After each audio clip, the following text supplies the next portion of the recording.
Dodgy donated to Mr. Beast's Team Water this week, but as always with Dodgy, there's a catch. Where did the money come from? Why was it soaking wet? And what exactly was Dodgy expecting in return?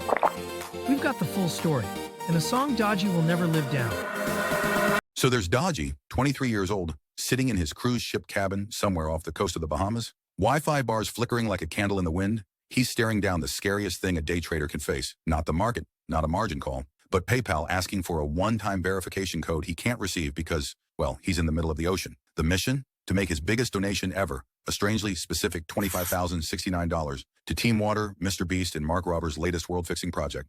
So if you missed the first 2 episodes in the Mr. Beast cinematic universe, here's the quick catch-up. Team Trees was all about planting trees. Team Seas was about cleaning up the oceans, and now we've got Team Water to round out the trilogy. The deal's pretty straightforward. Every single dollar gives one person clean drinking water for an entire year. The big goal? $40 million bucks. And how are they pulling this off? Pretty much the same way Mr. Beast does everything, by rallying the internet and poking a few billionaires until they cave. And the crazy part? It's working.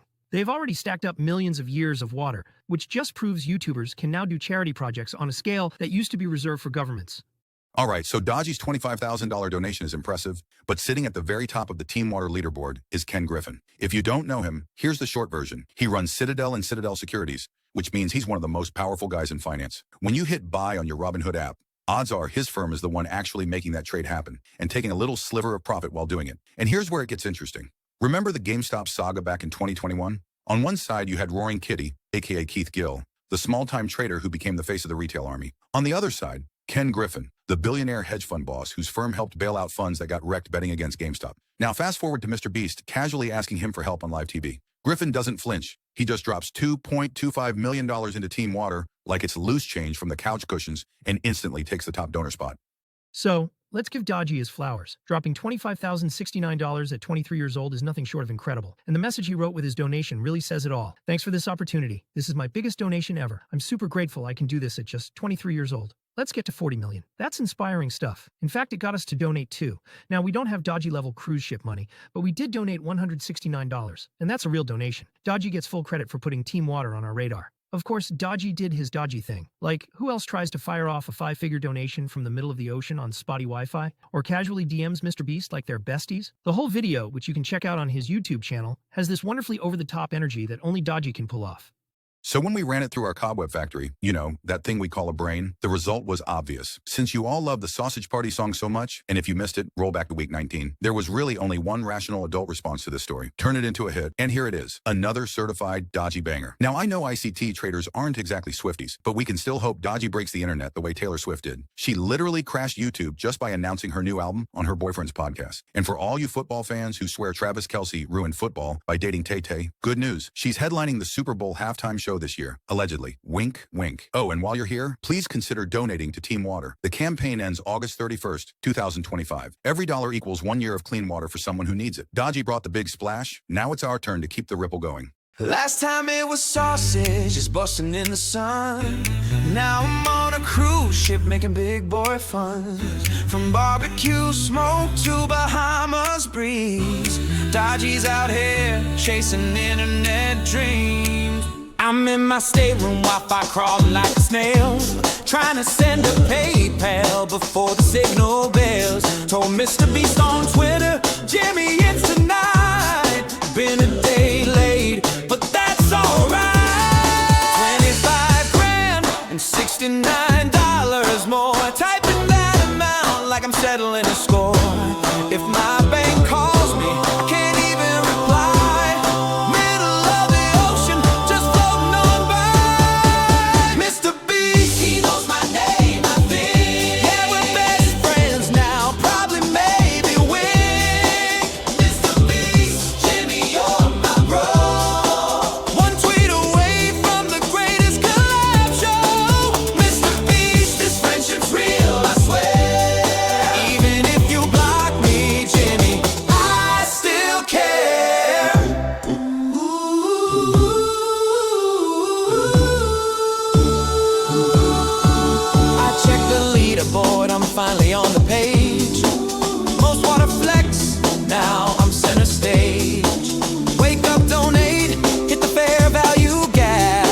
dream of Jimmy calling for a late night chat. Some folks buy cars, some buy diamond rings. I buy water pumps, yeah, I do big things. And next I'm thinking, this plan's kinda swell. Pack my bags for Africa, we're digging a well.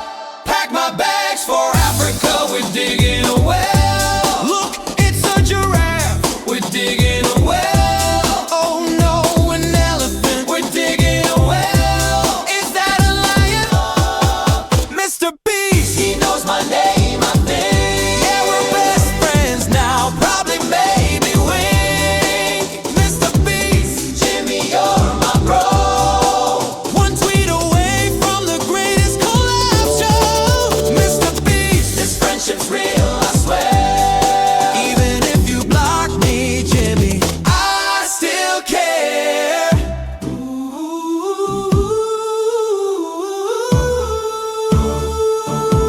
We sing for the water, the gift from the sea. The white man is digging, he's smiling at me. He says, Mr. B, send me, but we don't know the name.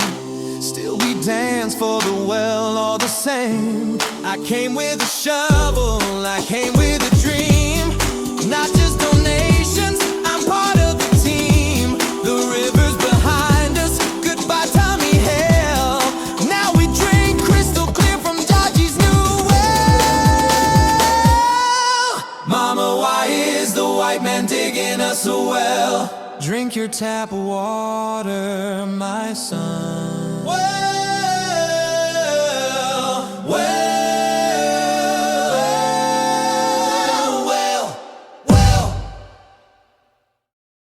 If you like that, take a second to subscribe, like, and share, because the good news keeps rolling.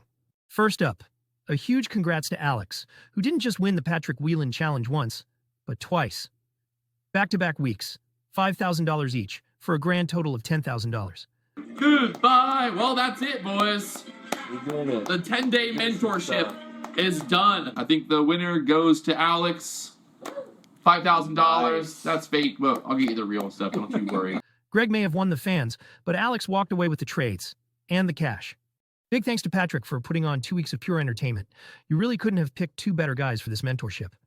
And thanks to Alex and Greg for letting us come along for the ride.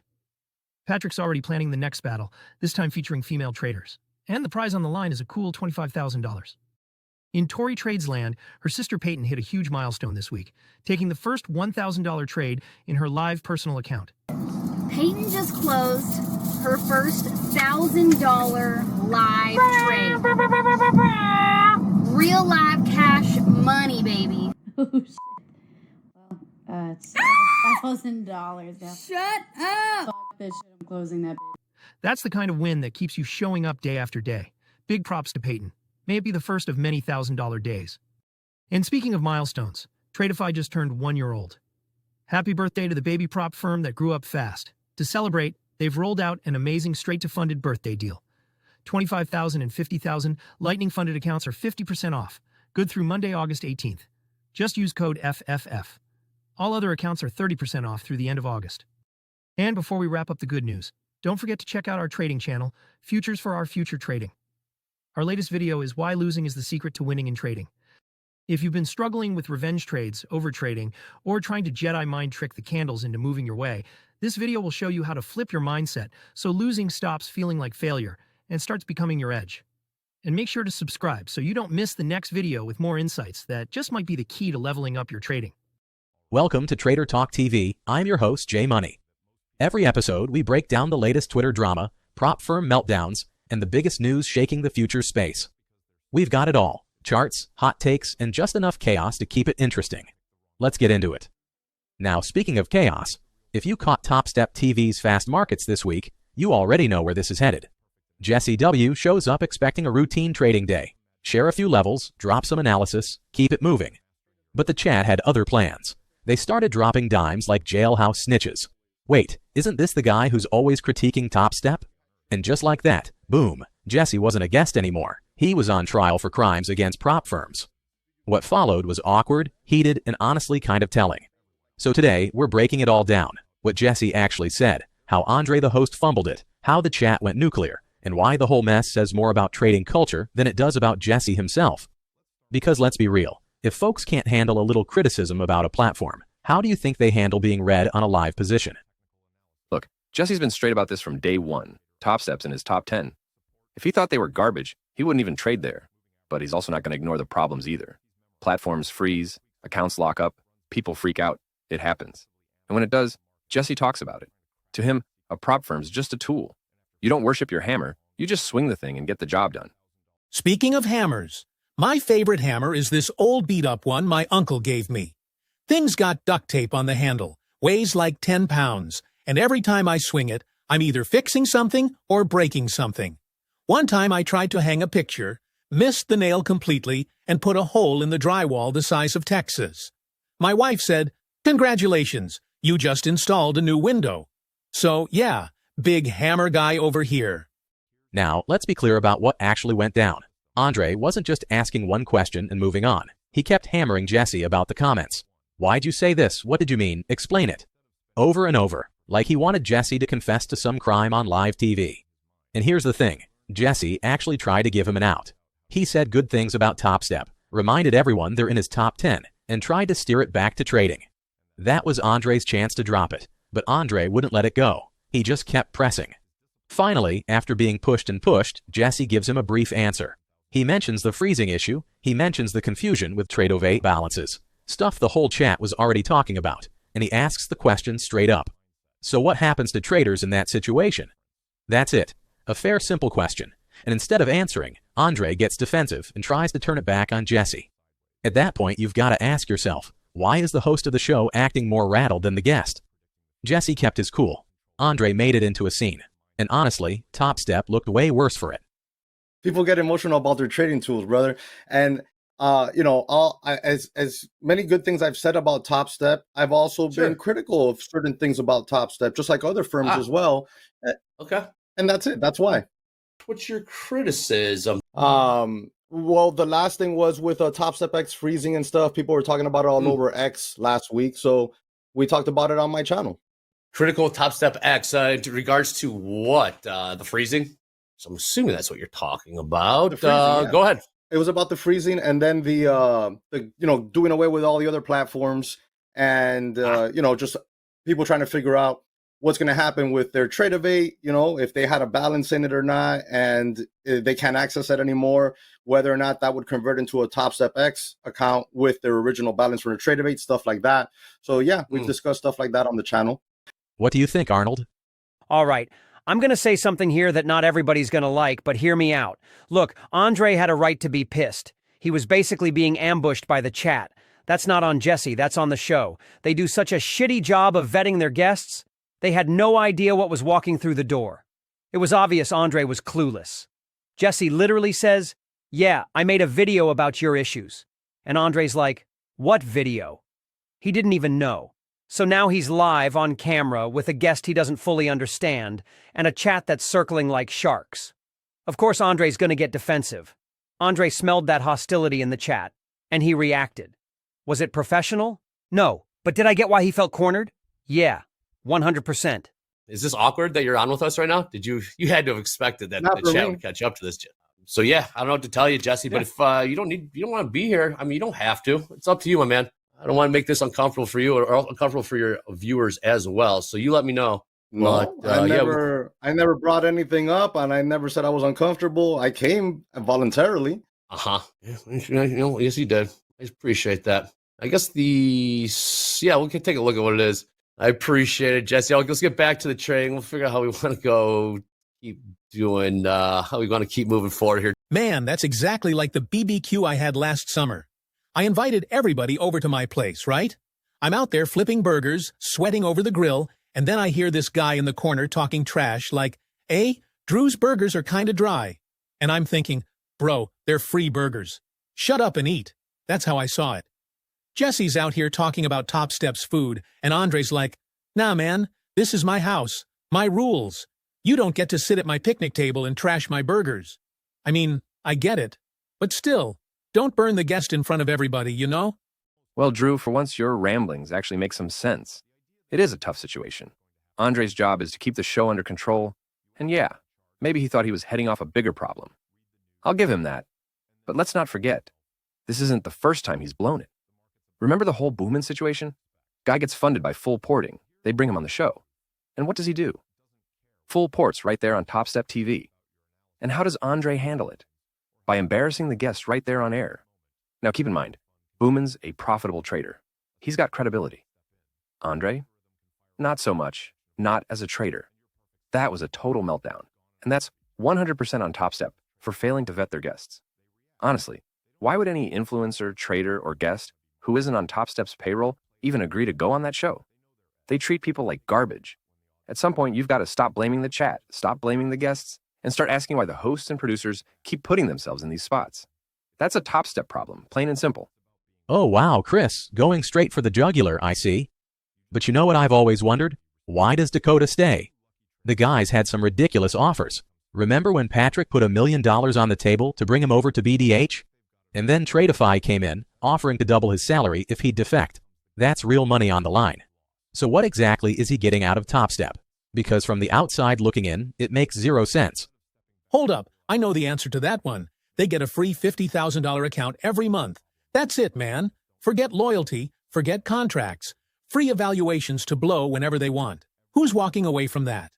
Speaking of blowing up accounts, what do y'all make of the Combine Counter Challenge between Dakota and Baron? I don't even remember the details of that contest. What I do remember is thinking it was the dumbest shit I'd ever heard of. These guys blow their live accounts and Topstep's like, hey, I've got a great idea. Let's put them on display and make it a competition. What I heard, the bad juju from blowing their live accounts, carried right into this contest. I heard they've been blowing accounts left and right. Arnold, do we have any stats on that? What's actually going on in this Dakota versus Baron thing? Yeah, I pulled the numbers. So here's the deal.